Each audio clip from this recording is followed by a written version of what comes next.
Commission on Public Safety and Accountability is called to order at 6:36 p.m. We began by calling the roll for establishing quorum. Commissioner Driver, present. Commissioner Gotti, present. Commissioner Minor, present.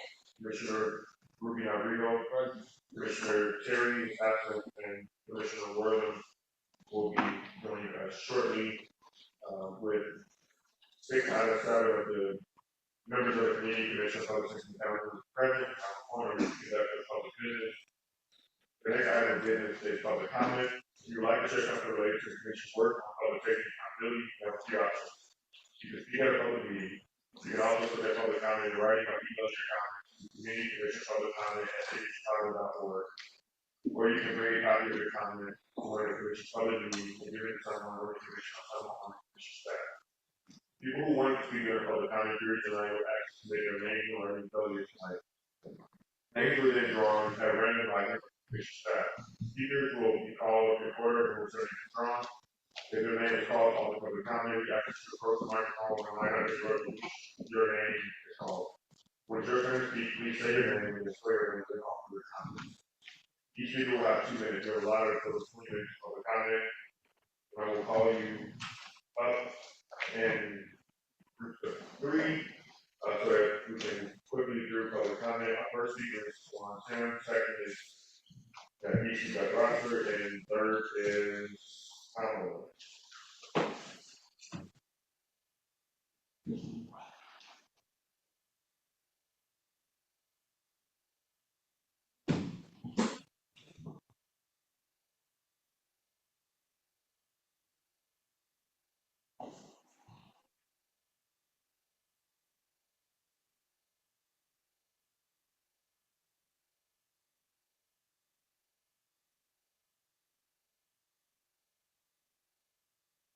So, leading the committee, just feel like over the last, year and a half, 2 years, over the time that I've known you, Mrs. Driver, I'm trying to explain to you that something going on in my life. I realize there's so much corruption that came with it. Shouldn't even talk to the corruption. And then talk to the FOP, Gonzalo. I think that he belongs. And talk to the fact that I've been screaming out to y'all for what reason. So I guess I'm here. A man said, he said, I'm exploiting y'all. I'm exploiting y'all for views, I guess. I guess as a father that's been removed from his children, case number 23B79597. That's K. Roosevelt saying, I've seen him in a year and a half. I guess a man that hasn't been afforded just what is it, people that's under the law, and you are civil with a humanitarian in the law or something like that. All of y'all are superstars, but y'all utilize y'all power for nothing. But people, y'all know I'm prime, look, I'm speaking from experience. Y'all, they've elected a committee for the community commission, public safety and accountability. And there's no public safety or accountability. Because of what y'all afraid to what rest people. Like they do it in the dark, they have their private meetings and whatnot. When y'all see me screaming down their necks, I'm standing there for me. In my life. I want to do more than scream. But I do want to be with my children. I do want to do what my mother would have actually said, do proper. So, Mr. Driver and all of you superstars, I'm going to need y'all help in holding these individuals accountable. Holding them to the iron like they've been trying to put me through. I done ran a gun. I'm sure it's tremendous.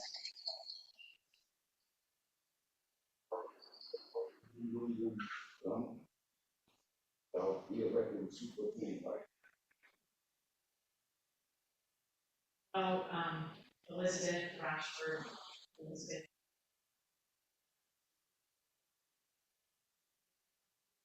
I want to give public comment today to that not Rodrigo for coming to the budget town hall that we had in the 17th district, and to and Minor for coming out to public town hall that we recently had. My community appreciates you all coming out and listening to what I say. And then I'm just here to amplify what one of my community members said at the budget town hall, that this budget of CPD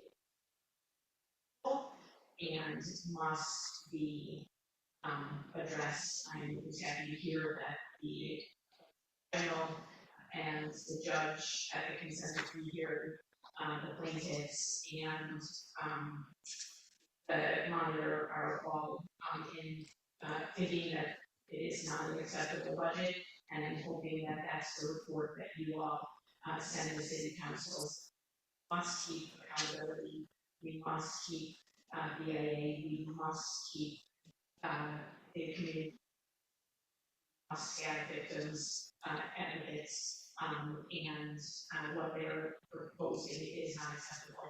I went to a rally for green schools the other day, and there were about 50 of us, parents, teachers, students, and there were 7 police officers there to what kind of workforce allocation. So thank you for your time.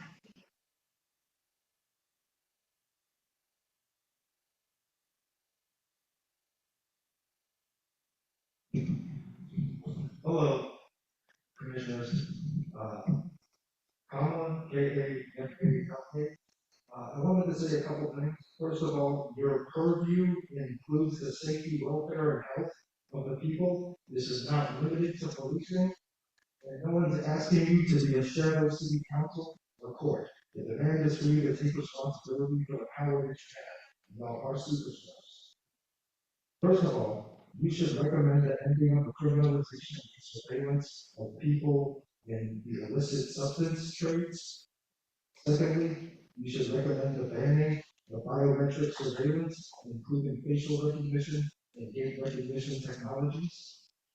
And thirdly, you should recommend that the Office of Labor Standards, the Chicago Commission on Human Relations, or whoever get expanded authority and enforcement powers so that we can bring about demand-side labor market interventions, and so that this jobs rhetoric surrounding violence prevention can stop failing as much as it is.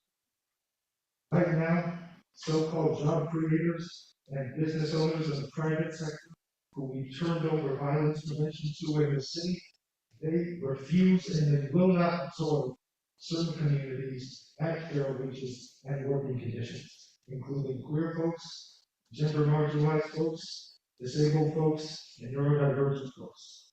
Lastly, I want to say that this is not about policy, legal, or jurisdictional limitations. There is no excuse for the strategic incompetence and strategic incapacity of leaders in this city, both in and outside of office. In the mayor's transition report, he made recommendations about ending the surveillance and criminalization of sex workers. You can do this. It does not just relate to us. Not to provide.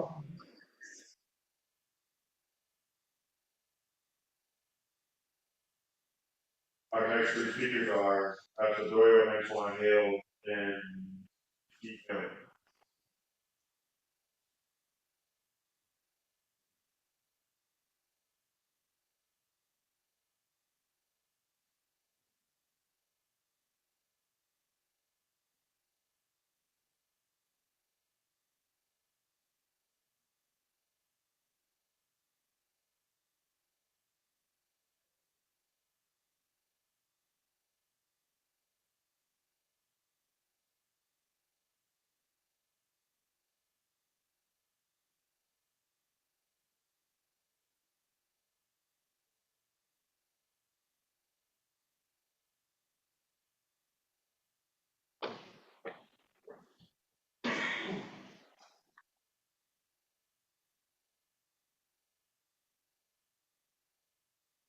Any comment? Those documents are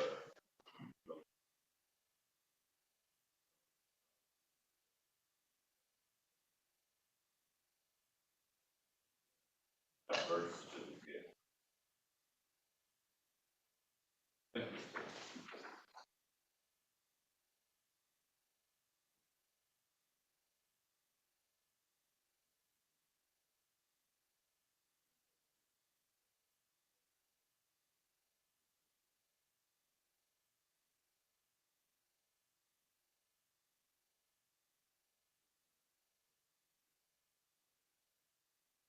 actual work. I put it in the purview.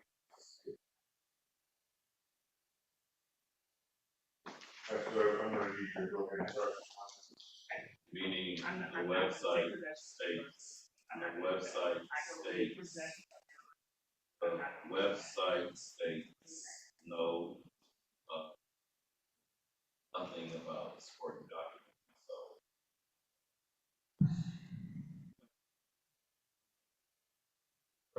I'm voting.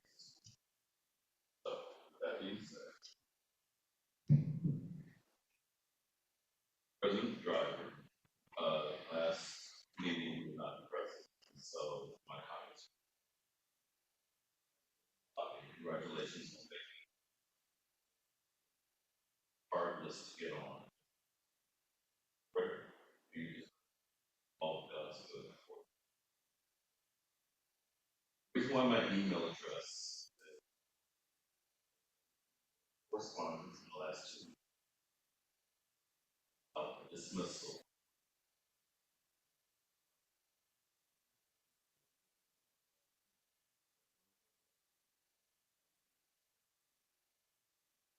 Driver, you weren't present, you saw it here. There are multiple emails that my fellow journalists, texts that my fellow journalists are on. Parker, acknowledges for better.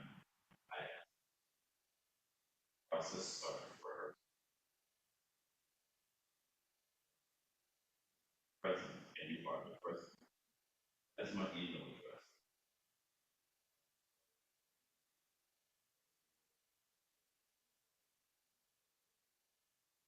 My birth certificate.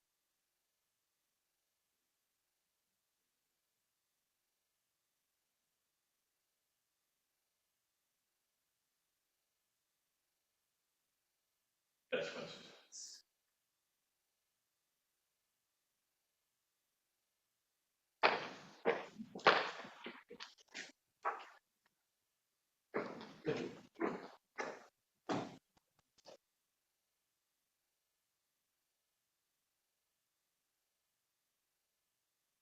Good evening, my name is Antoine Hale, it's spelled A-N-T-O-I-N-E, last name H-A-L-E.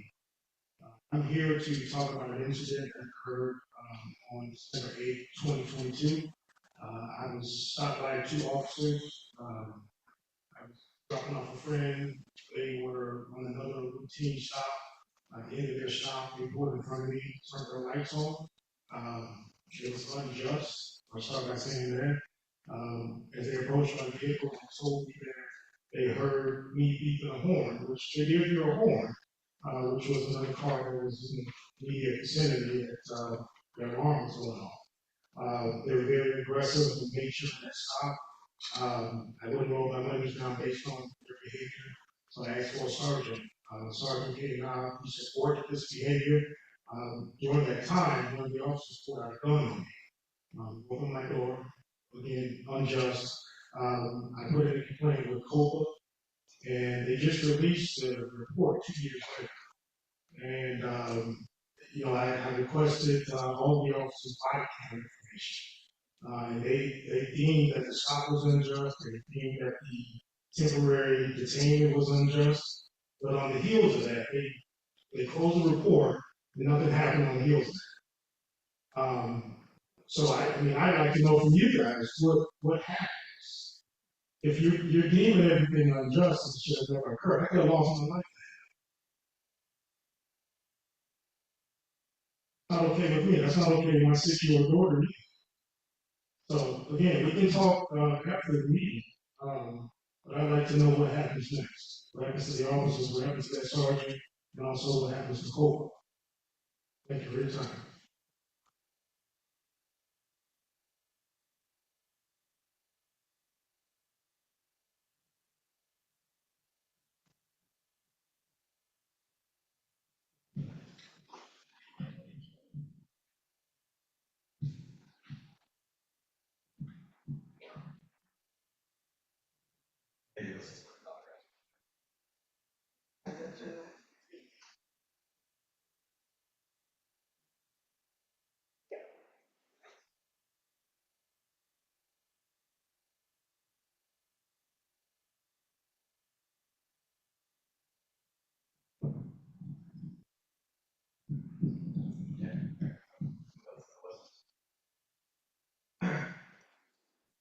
My name's Steve Hell. I'm a journalist with Grapple. Steve, last name is H-E-L-E. There have been several news stories about the mayor's proposed budget cuts to the Office of Constitutional Reform, also known as the CCPR, and those proposed budgets reduce the budget headcount in that reform unit from 65 people to 20. Beth was referring to. Many officials have raised concerns about that cut. Mayor Rule just joined in and saying like the necessary and reasonable financial resources required to fulfill their obligations under the consent. But there's an aspect of this that I think people listening or maybe not aware of.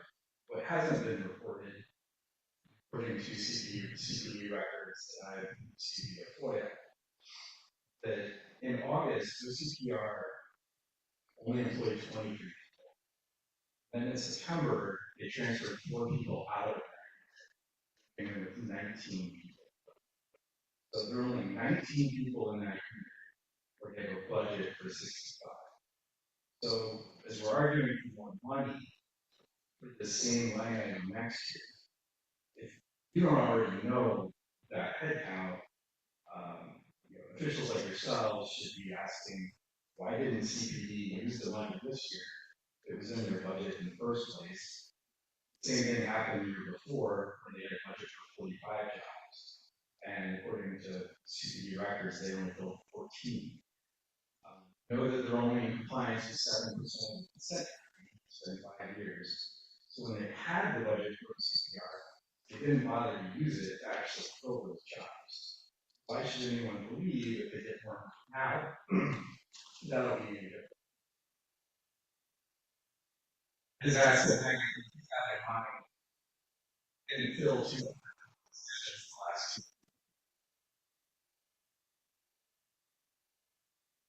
Thank you to all of our speakers. We've reached the end of our public comment period. We value your input. Next order of business is approval of minutes. Before today's meeting, draft minutes of the commission meeting held October 30th for Sheriff Hall Commission. Are there any corrections to the draft minutes that are discussed? If there are no corrections, I move to approve the minutes of the commission meeting held on October 30th. Second.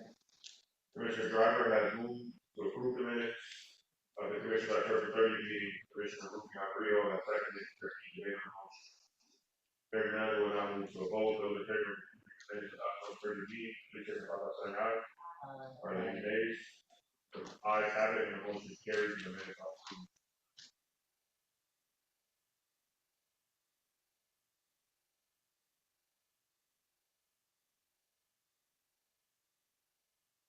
Next order of business is new business, and there was previously an item on our agenda about taking a vote for to recommend to the mayor's office that he take up DOI's recommendation to the task force on extremism.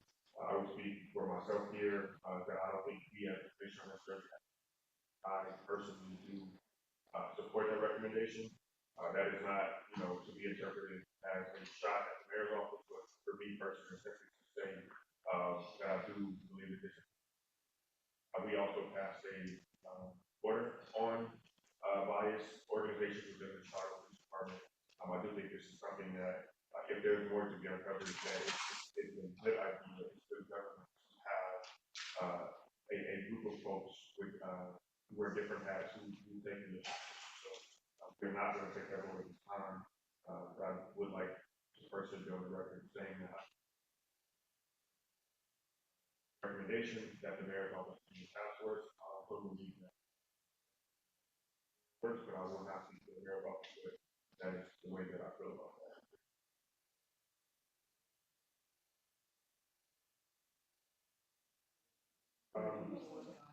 Mr. Worthing. Okay, and again, you've been working on this, so if you want to go first, yeah, I will. So I wasn't aware, you said that President Driver that you weren't taking votes, so, my comments, as President Driver's comments were his individual opinion, mine, of course, would be mine. my understanding is that this was added to our agenda for a vote based on conversations that have been taking place throughout the city and also on this position. That's why I was deferring to Commissioner Meyer because I know that she initially brought this up at our July meeting. And many of you, of course, are probably familiar with the history, how this kind of came to be, but just from my perspective and the things I've been looking at since it came up in our July meeting, I have been reading and educating myself about the issue because I think if we are ever going to take a vote or a position in these seats, as many of you I'm sure know, there was an investigation internally at the Chicago Police Department regarding the allegations of ties to the Oath Keepers for certain officers. When that investigation did not met results finding active participation on the part of the officers, I believe is when this whole conversation came up about the recommendation from the OIG's office that the mayor convene a special task force. So from my perspective, we're not going to take the vote out. I'll shorten my comments for today, but I will just say I would hope that anyone who is recommending a new task force, an additional layer of oversight for our police department, have read the almost 44-page closing investigation summary. It's really a summary is really a bad word. Having read it, it is a very detailed report of the investigation that took place by the police department. I think if you want to, if you have not already. Also, when you read that, you will see, and again, the Chicago Police Department is well able to speak for themselves. So this is just from my perspective, again, until 5 minutes ago, thinking we were taking a vote on it. In that report, you'll see every step that they took and the fact that the Chicago Police Department actually reached out to the OIG during the investigation. Again, what I read, and this is not proprietary information, it's available on the website, either to collaborate or to ask for assistance or guidance in the investigation. So, we sit as a commission that has oversight over the Chicago Police Department. We all know there's also COPA, there's also the OIG. I would hope, and as President Driver just said, during the interim commission, they did work hard to get passed with the Chicago Police Department an order on criminal and bias-based organizations that we are working with. Commissioner Terry and I have reported out to you guys our work with the Chicago Police Department to try and get educated as to the implementation of that order to ensure that we are able to educate the public as to how the Chicago Police Department is tracking any violations of the order. So I would hope that we would use the resources that we have in place, the work that we've done, to work with our department to make sure that we have the best, most professional, ethical officers working our streets, because as a lifelong Chicagoan who frankly lives in a neighborhood that's very police, that's important to me. But I am concerned about the feedback I've heard asking for this recommendation to be put into place, presuming the investigation is faulty because people don't like the results.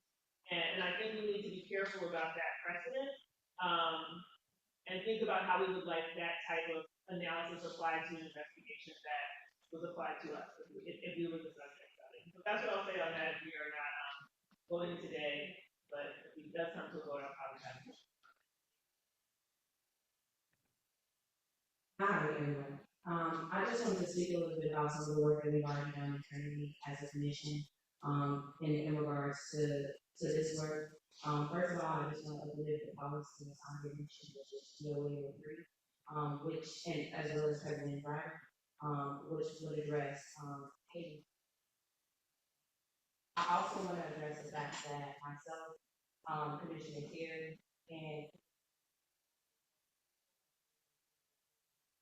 has also led the Deputy Mayor Gabriel to talk about the establishment of an office, which would be a comprehensive whole of government approach that would, task force, thank you for that. A task force that would be a whole of government approach, which would also include community stakeholders and CCPSA to address, prevent, identify, and eliminate hate and extremist groups. I just want to mirror the fact that we had that meeting, and after that meeting, there was a office for us to be included in further discussion. And we have the privy to what that further discussion will look like. I look forward to reporting on to the public about the further discussion that we're going to have. In addition to that, myself and Commissioner Terry has also went to a town hall. We heard from people who were very, who felt directly impacted by this work. And again, one of the reasons why why I made my comment in July is in response to the public comment that we were hearing, regarding district councilors and community members about the findings of the last report. After we took our public comment, after we sat down in that meeting or whatever, after we participated in that meeting, we also moved forward with the IGN community that we can speak to our partners in this work.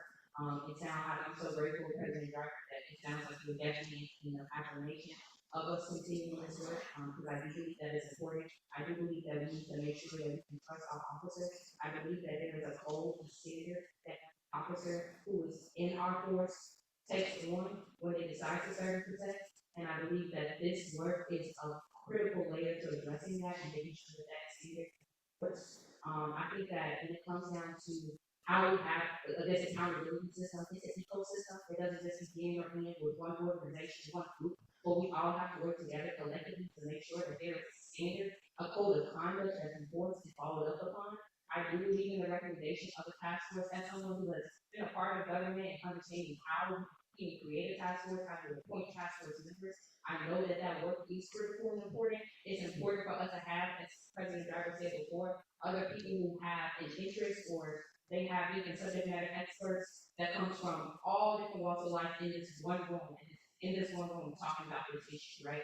So that we can think about the whole of government, comprehensively, a wraparound on how we can truly get to the root of the problem. At the end of the day, what I see right now when it comes to that investigation, one of the reasons why OIG, why OIG recommended that they reopen the investigation, right? It's because they felt like it was not holistic enough, right? They identified that there was some deficiencies, right? And I believe that the OIG does have the authority, and I do trust them when they say that an investigation has deficiencies, that it probably does have deficiencies. And so I want to say that I align with the OIG in their recommendation, just trusting who the OIG is and their experience. And more than that, I think that this task force will also be a necessary layer to continue to prevent these issues from happening in the future. So I hope that we as a commission, and I speak for myself, have the community support when we're continuing to engage in these discussions, whether that be with the mayor's office or here on the stage, because I do believe that it's essential and critical work. Thank you, and yeah, I'll be super brief because a lot of my points have already been said, but I do support the creation.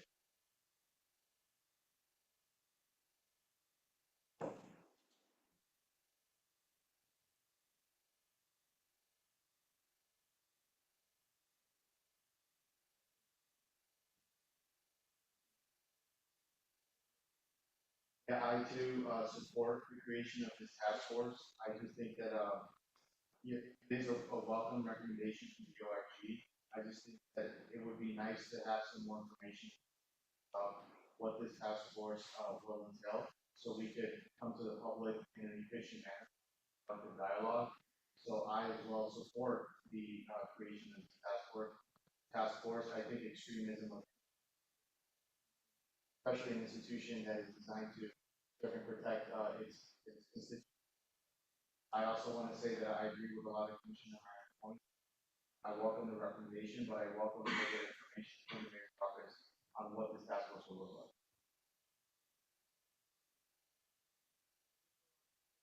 I just want, because I know we said we weren't taking a vote, but then it sounds like people are just getting their oral vote. So since we're doing that, I just want to be clear. I know President Driver said it isn't a vote, but I'm not in support of it being suggested that this commission recommended that the mayor concerned about how this is going to be reported out, because everyone's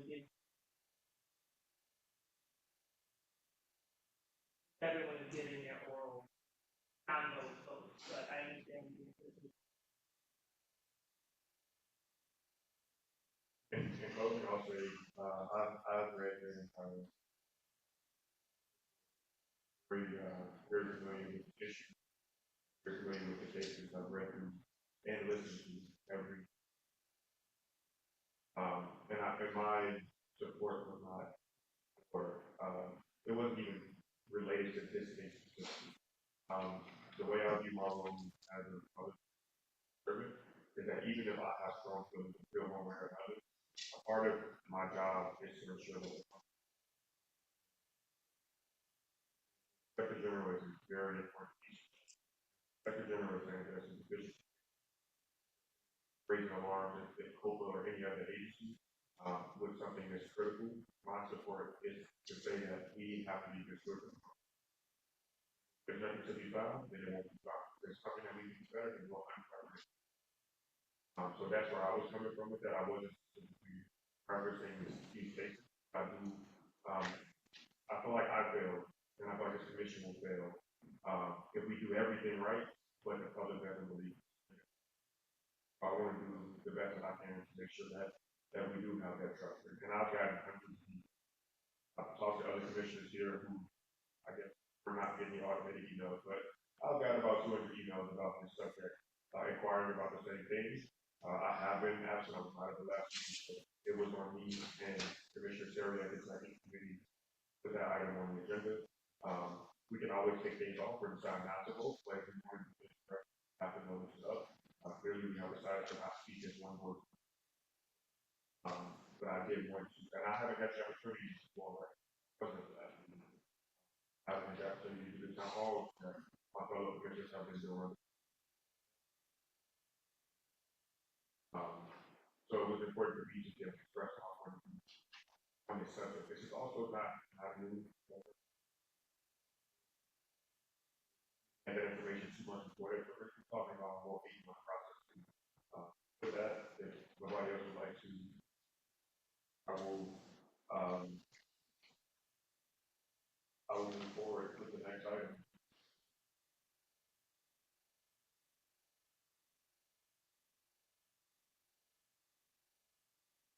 Next, one of the commission's power to do, according to Chicago Municipal Code 2-8-0-050,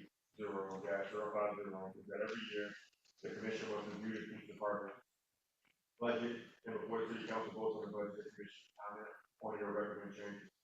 Commissioner Gottlieb and I go to Chicago Police Department, district councilors, and community members to learn about their respective CCD budget. In August, we have also received community feedback about the budget and budget priorities in our budget feedback survey. CCPSA 2025 budget reflects a 3.2% personnel for 2024, but it's increased to over $78 billion. Last year, the commission was at CCPSA created civilian positions to carry out several essential functions, including forensic analysis, crime victim support, training support, and administrative investigation. The commission found that many of the civilian station efforts in 2024 were noticeably eliminated or reduced in 2024. The commission sent a letter to the council prior to the release of the city's budget recommendations to highlight 2 important matters. First, the commission wanted to ensure that some of the preliminary budget priorities that are not included in the department budget, but impact CPD were delivered to city council in the budget office prior to the release of 2025 budget recommendations. These priorities include funding citywide violence prevention efforts and victim services, capital improvement plan between CPD and the Department of Police Facilities Management to address high priority equipment and facilities needs, and a progress report on next steps of updating CPD's data analysis infrastructure and capacity. The commission has also called for greater transparency about CPD's related spending. Over the last 3 years, the commission has found the current structure of the city's budget document makes it difficult for the commission to conduct a meaningful review after recommendation. Budget documents, for example, do not provide information about how staff resources are allocated to police districts, areas, or other subunits in the department. Nor do the documents specify what personnel or other resources are dedicated to each community. The commission has also found that the current budget structure does not allow for an accurate estimate of the full cost of running the police department. As the commission has done the last 2 years, the report will be publicly released that contains the commission's review of the proposed 2025 budget.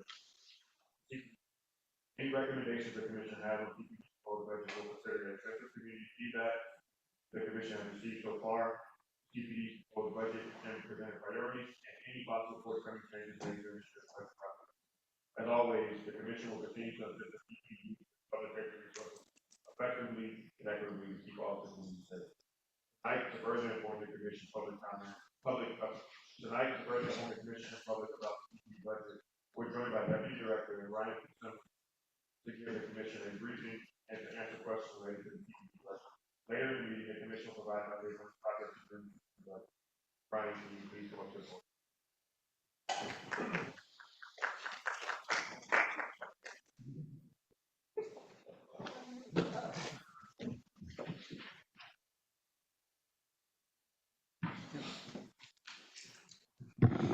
Hi, good evening. Is this working? Sounds like it's working. Great.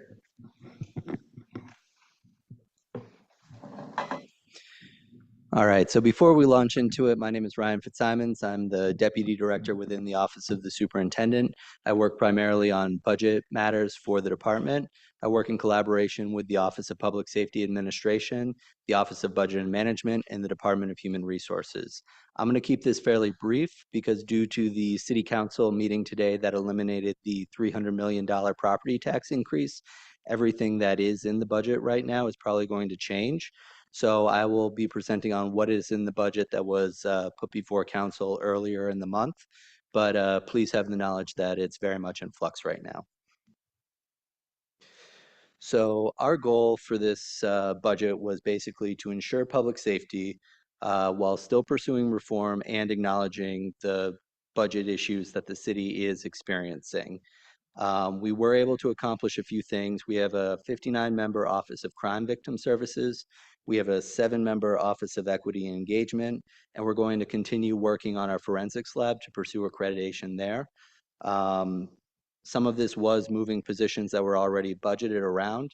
So if you see some of those decreases in the Office of Community Policing, that most 49 of those, or 59 of those, sorry, came out of the Office of Community Policing to create the Office of Crime Victim Services, and the Office of Equity and Engagement. A lot of those came out of the Office of Constitutional Policing and Reform. We did take a large hit in this budget. We lost a total of 4 exempt vacancies, 94 sworn vacancies, 358 civilian vacancies. If you split those civilian vacancies, about 162 of those were civilian positions tied to the consent decree, and another 196 were just other civilian positions that are needed to operate the department. None of these positions were occupied by someone. These were all vacancies. So a little bit about the Office of Crime Victim Services. So in our 2024 budget, these positions were all budgeted within the Office of Community Policing. We were seeking to clarify a little bit more of what the Office of Community Policing is doing, along with continuing to focus on victims here. So this will allow us to refer victims to advocacy organizations. So once someone has some sort of a victimization, we'll essentially help them handle the paperwork that they need with CPD, and then ideally refer them out to an advocacy organization if they so choose, so they can seek additional services. We're also going to help us further civilianize the department. So I think certain people might want to deal with an officer, other people might feel more comfortable dealing with a civilian member of the department. This will help us achieve that, and the total budget here is a little over $4 million. We're also going to have the Office of Equity and Engagement. This is another unit that's going to be very instrumental in furthering our performance in the consent decree. This will focus a lot on impartial policing. In addition to this, they will be charged with implementing our racial equity action plan, and they're also going to be tasked with being the group designed to go out to the community and get feedback on all our policy. And this is a little bit over 600,000. Some of the highlights of our non-personnel budget: 480,000 to continue to recruit civilians for the department, little under 2.2 million to go for forensics accreditation. So essentially what we're trying to do here is get our lab accredited, so when we take in a firearm off the street, we can do a little bit more work up there to identify trends, identify who was involved in what shootings, and then also our latent print section. So as we're recovering those firearms, not only are we looking at the bullets that were fired and trying to determine, okay, what's almost like the fingerprint on this, but also looking on the physical fingerprints on the firearms, so we can identify trends. Bureau Patrol, we've had some issues with making sure that We're budgeting appropriately for a specialized service that we have for transporting wheelchair arrestees. This will bring us in alignment with that. And then we've also consolidated a lot of our digital forensics lines into one line. And then also we're acquiring 2 new helicopters at the end of this year, which will mean we have more types of helicopters that we need to train on. So this will allow us to pay for those pilots. So keeping in mind that all of this is up for change, I appreciate all you coming out here to hear what is currently in the budget right now, and I anticipate that you all have some questions for me. I have one quick question. You hear me? Yep. The clinician. Yes. I've gotten some information that they were cut. I've got other information that it was moved to another title, so job title, code. Can you provide any clarity on the proposed amount of mental health positions that were in the last budget and that are in this one? Yep, absolutely. So we utilize, if you're online at home and you want to do some research, you could go to the budget recommendations, and I'd direct you to page 334 of that document. At the top of that, you're going to see our professional counseling division. In 2024, we were budgeted for 35 positions. In 2025, we're budgeted in 25 positions. Essentially, yep, 2024, the total unit had 35 positions, and in 2025, it's down to 25 positions. So essentially what happened here is we have 3 title codes that we are currently using for our clinicians. We have a title code called Clinician 3. We have a title code called Police Mental Health Clinician, and then we have a supervising police mental health clinician. So the police mental health clinician, it's a higher grade position to make sure that we're attracting the talent we need to deal with the specific type of trauma that our officers experience. So we basically eliminated all the clinical 3s to then create police mental health clinician. So we eliminated 22 clinical therapist 3s, but we only added 13 police mental health clinicians. So we had a net loss of 9 people, 9 vacancies there. So that is something that we are actively hoping to have added back to the budget to make sure that we're ensuring officer wellness. That loss of 9, Mm-hmm. you added, was 13 of the higher title code? We added 13. So we lost 22. You two We added added 13. Yep. at a higher title code. Mm-hmm. Okay. So now we're down net 9. Okay, and how many folks are hired for the position? For those, and I trust the department to figure out what level those folks are, like how many positions do we currently have? Yes. So we currently have in the department a total of, so we have 13 clinical therapist 3s, which will become, those will become police mental health clinicians. We have 3 police mental health clinicians, and we have 3 supervising police mental health clinicians. So the total filled there is 19. Thank you. Were those vacancies, those 9 that Yeah, those 9 were vacant.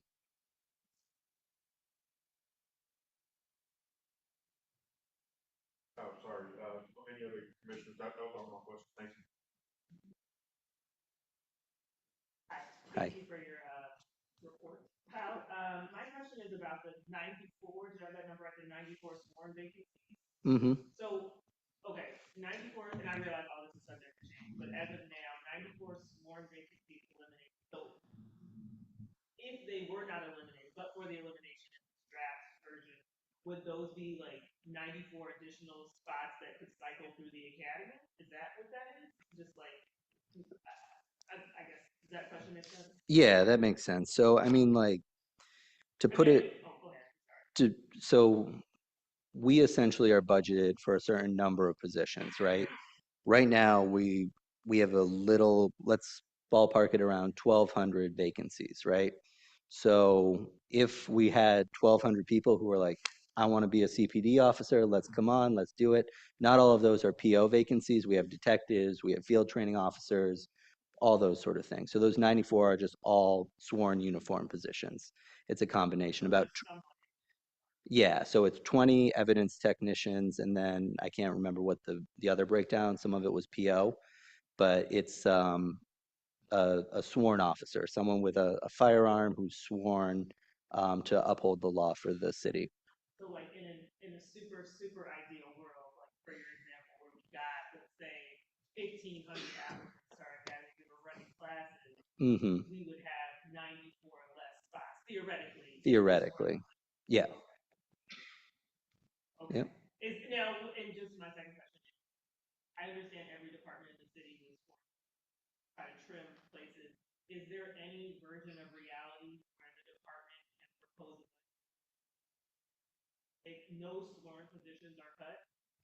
I mean, at the end of the day, a lot of this is a function of the financial realities of the city. We're looking at another $300 million gap. That money needs to come from somewhere. Um, yeah, Yeah, okay. I mean, if we have the political will to fund that, absolutely. If we don't, then, I mean, what you see a lot of other cities doing is if you look on CPD's budget and you look in the budget recommendations, you see something here at the end called essentially turnover, and it's a negative figure in the budget. So it's on page 338, and essentially if you increase that figure, it essentially reduces the amount of money you have to raise in the levy. One thing about that, though, is because you're effectively not funding that, you're just keeping it in the budget, you won't have to raise that money. Thank you. Yep.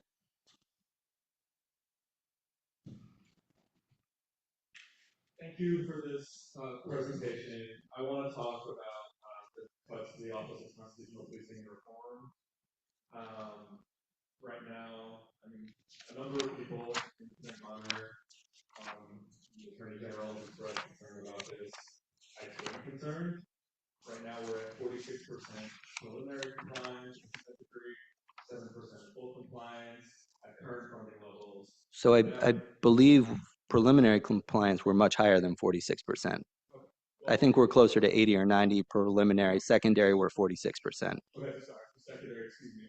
So secondary compliance, we're at 46%, 7% full.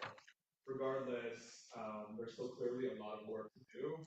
So I'm wondering what can we expect from the department at these significantly reduced funding levels? Yeah, so I think one thing to keep in mind, absolutely more resources will make things move hopefully more quickly, right? What I will say in looking at the Office of Constitutional Policing and Reform, which is on page 332 of the budget recommendations, if anyone wants to go look, the equity officer and the senior equity officer, along with one of the assistant directors, were all moved to create the Office of Equity and Engagement. Again, that's the unit that's going to help us execute our racial equity action plan, along with help us go ahead and move forward on our impartial policing sections. The project strategy managers, we can always use some more of those, more people to go and try and figure out how to solve problems, get the reform process to move forward more quickly. And then these chief performance analysts, senior performance analysts, and regular performance analysts, the hope there was to create a performance management division to take us from that secondary level of compliance to that operational level of compliance. So going from that 46% trying to get that, or sorry, that 7% of operational and trying to get that as high as possible. We'll of course continue to use the existing resources we have, but less resources probably means less rapid progress, but still progress forward. So I mean, I guess you share the concerns of these people that have. Sorry? Okay. All right. Okay. All right. No, I mean, I think we do share the concerns about the cuts.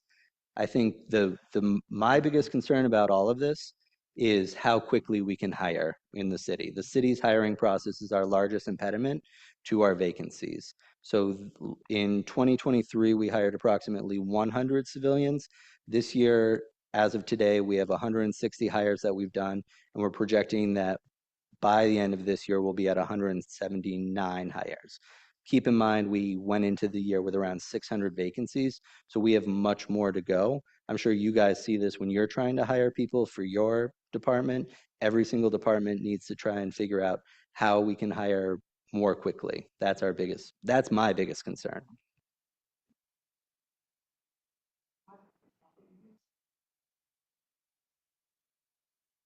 My question is, towards legal judgment and legal affairs. So essentially, based on your budget last year, you all budgeted about 150 million, well, you all spent about $150 million on legal fees. Hmm. But the budget, there was like $67 million more than what was budgeted. So I'm kind of wondering, when you're approaching this budget next year, or this budget that's kind of be presented to us, what are you all doing to factor in, legal judgments? How are you all, making sure that the expenses for those legal judgments is transparently reported to community members? And what kind of work, and I don't know, I'm probably not asking the right person, but what kind of work are you all doing, to prevent some of these cases in the future? I mean, especially thinking about how some of the customer personnel, especially when it comes to consent decree, will put us right in school. Yeah, absolutely. So our budgeted amount for the payment of tort and non-judgments, outside counsel expenses and expert costs as approved by the Corporation Council is about 82.5 million, which is on page 306 of the budget recommendations. Um, the key word there at the end is as approved by the Corporation Council. So this line is mostly controlled by the Department of Law. Our general counsel works with the Department of Law to try and control that, but this is a line that we have no control over as far as it's actually expended. What I will say is the actions of the department, we are trying to mitigate that legal risk as much as possible by pursuing the consent decree as quickly as the resources allow us to.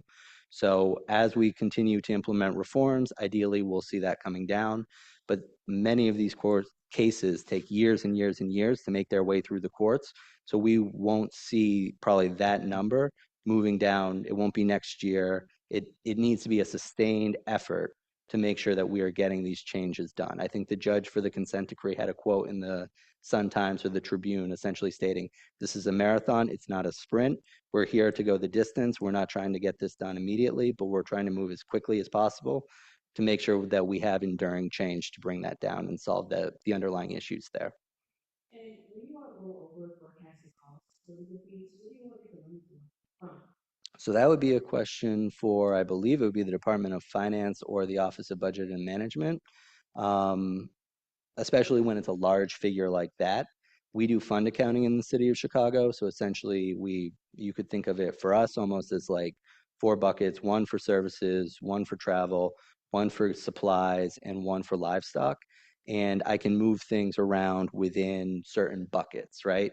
But the legal fees is something that we don't really have a lot of flexibility around. So if I have a line for software, but I find that my technical meeting cost is less and I need more software, I can work with my partners at OPSA and OBM to move money across those lines.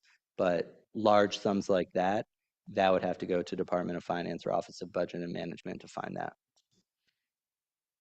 You're welcome.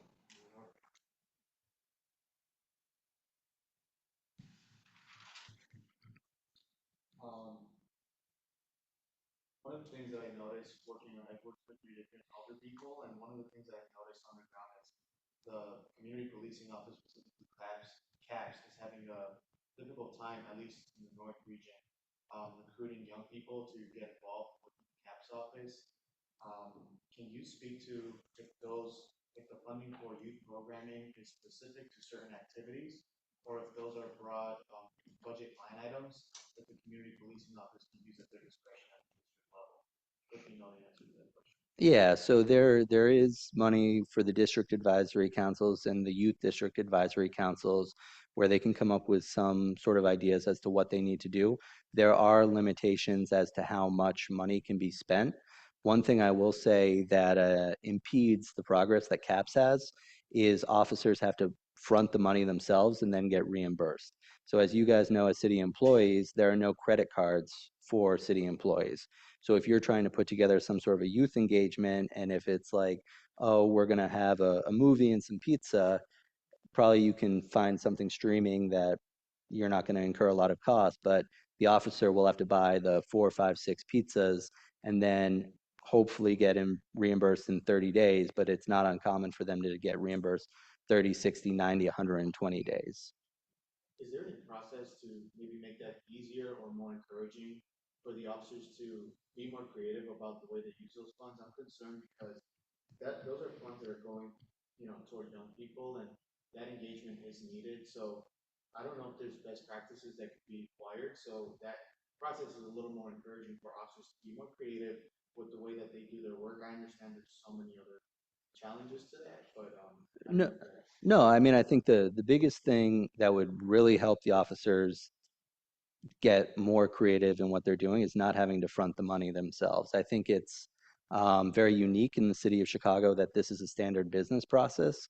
And when I've dealt with other people from other cities and you're explaining, hey, no, I traveled, I had to pay for the hotel, I had to pay for the meals, and then I hope I get reimbursed on the back end, that really puts a damper on people trying to get things done. Because part of it too is you are only going to want to do what's already been done in the past and approved. And I believe I think your commissioners have a similar issue with like reimbursements, and it's an issue across the entire city that I think we really struggle with. Thank you for that insight. I actually didn't know that it was that difficult, so that helps get some insight. I'd love to stay in touch to see how, I don't know, I know that that's a larger issue with the city procurement system, trust me, I know. Yeah. Okay, and then I had another question, if that's okay. For the work conditions, facilities, and equipment, when there is, facilities that have been identified to have capital improvement, what, does that come out of the fleet and facility management budget, or does that come out of the, CPD budget? No, so that usually comes out of 2FM's budget. Um, a lot of the capital budget, it's not really seen in this corporate budget as much as you would maybe like. And it all depends on the funding source. So if it's something new, like a really big project, so like at headquarters, we're trying to secure the building a little bit more, make sure that people are badging in and badging out. It's going to be a project in excess of $1 million. There's an entity called the Public Building Commission that needs to become involved. They don't go in front of council, but they do a lot of the building for Cook County. They do it for CPS. They do it for the city of Chicago. And then they're one entity that's involved. And then the other thing is a lot of the surplusing of TIFs. So headquarters is in a TIF district. So that money is available for some of those capital improvements. But as we surplus that off, that's not going to be as available. So there's not as much of a dedicated funding source for our capital improvements. Thank you.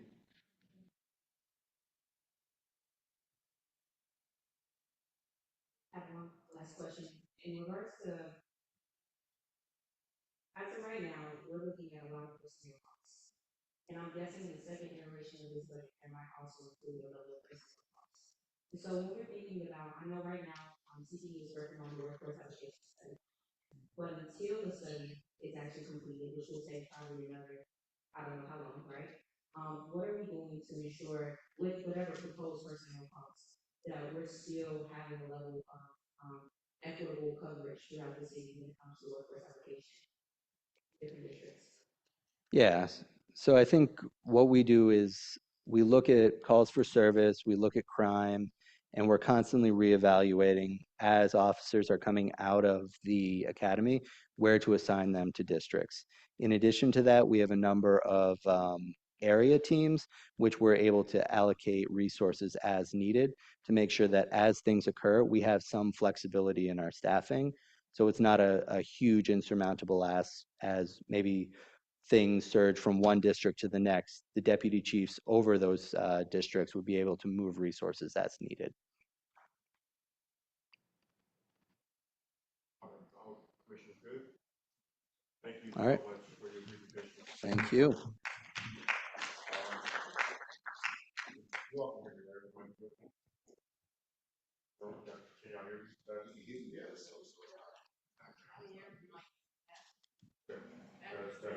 Better.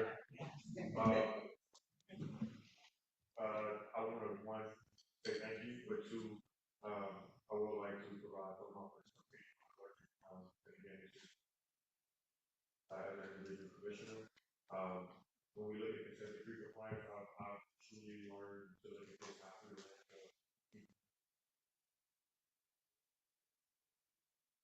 consent decree, over the consent decree, before I even. All of us have paragraphs that we're responsible for when it comes to compliance, and I say that to say that it will take the entire city of Chicago, the entire city government to get us out of the position.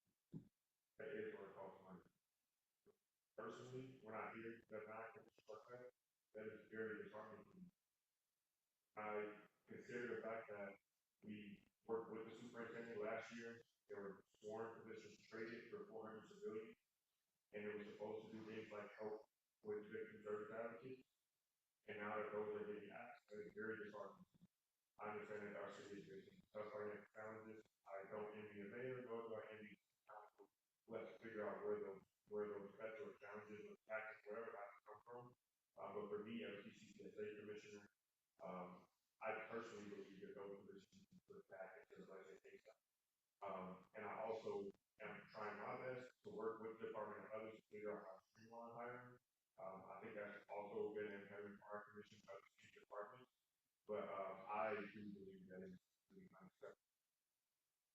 That's when we are on the precipice of trying to create change. If we're going to restart this process every couple of years, the last thing I'll say on this is that we have purview over how the police department coping with these stories. A lot of these questions need to be directed to you.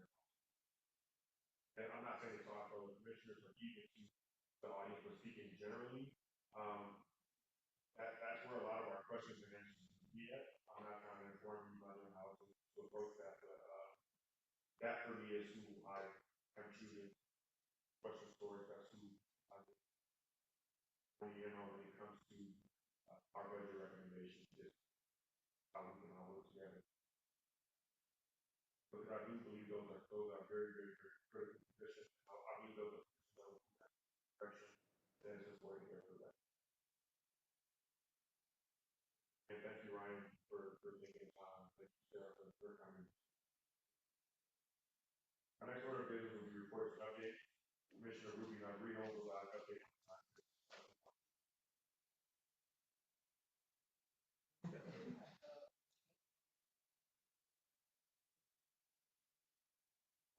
The application to apply for the non-citizen advisory council is now available on the commission's website.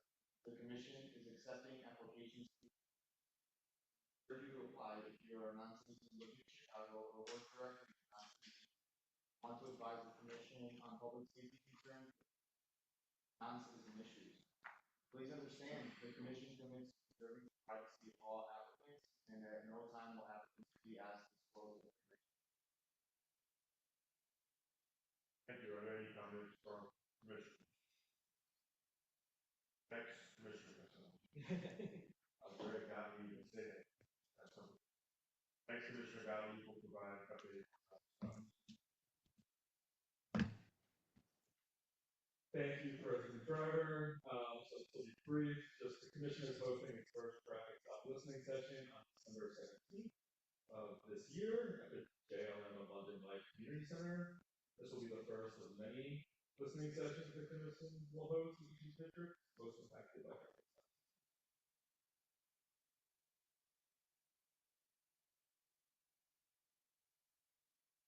Thank you. Any questions or comments?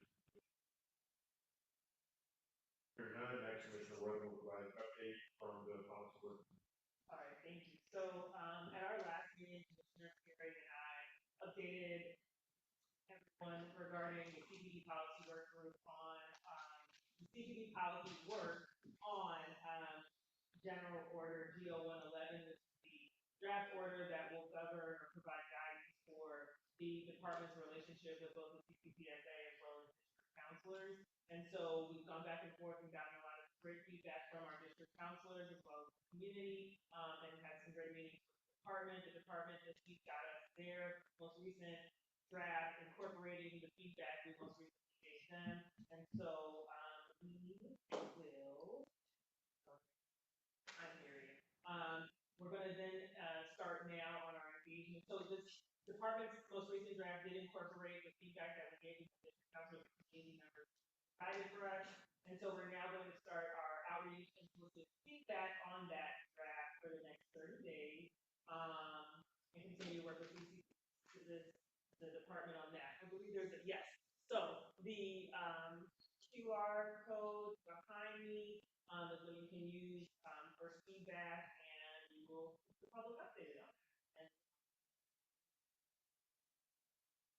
Are there any, questions, concerns, comments?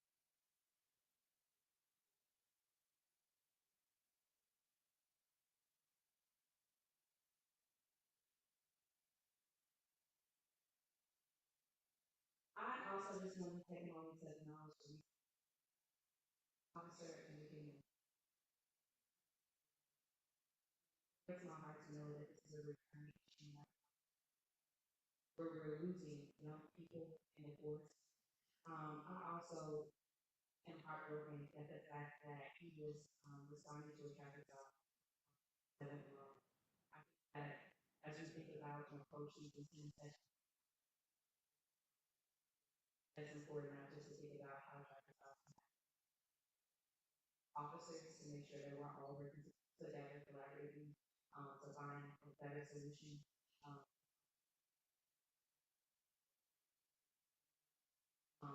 So I just want to just make sure my thoughts is really going out to the family. That's all I want to say. Thank you. So I'm gonna follow up on that. Try to close this meeting by acknowledging Officer murdered, recently. So I want to be respectful of the fact that there will be obviously a criminal case. But take a little bit of a different spin on my remarks here. Obviously, I know this is going to happen, but my dead brother was inappropriately referenced in public comment today. But I will say, for those who are not aware, I do have a brother who was a Chicago police officer who was murdered about 14 and a half years ago. So when I think about Officer Martinez's family, I, of course, think about what my family has gone through, and too many of our Chicago Police Department families, when officers were murdered. So I will say that I don't so much think about traffic stops as I think about the danger that our officers face every day when they go out to work. Officer Martinez was murdered by a violent offender with a high-powered weapon doing his job. And so when I think about thoughts and prayers and the many things that people have said to my family and the many things that residents of the city say to families of Chicago police officers, all too often now, and while I'm sure the families appreciate the thoughts and prayers, I'll be very frank, when people offer thoughts and prayers to my family, I also say I would appreciate some work. What I would like is for not just it be so, for it to not be so common, not only that police officers are murdered, but that people are murdered. In that very neighborhood where Officer Martinez was killed, the week before, a woman was shot through her window by gunfire outside. You probably didn't hear about it because it's so common. So common. So when I get upset and when I get frustrated about our officers being murdered, yes, I have a personal connection to that boss, but I'm just as upset when regular citizens are murdered. So of course, my thoughts and prayers to Officer Martinez's family, but my hope is that everyone in a position of policy making, everyone with the authority to make decisions regarding public safety in the city will work in Officer Martinez's honor. And every officer we've lost, and every citizen, resident we've lost to murder because it's unnecessary. So I don't think about a specific police action, but what police do every day, which is go out and stand between citizens or residents of Chicago, danger that would meet them, police. I just have to say this. I see people shaking their heads, and that's fine. You're welcome to have whatever opinion you have, but I would challenge you to imagine a Chicago without the Chicago Police Department. Good luck. So, yes, I think my thoughts and prayers also with Officer Martin and his family. I hope that we can honor him and his family with some work to get this city where we need.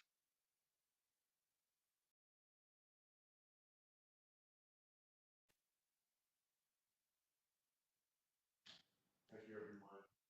With my knowledge, my heart also.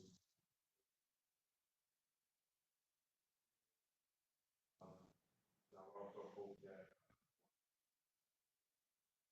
those who have some sort of victims,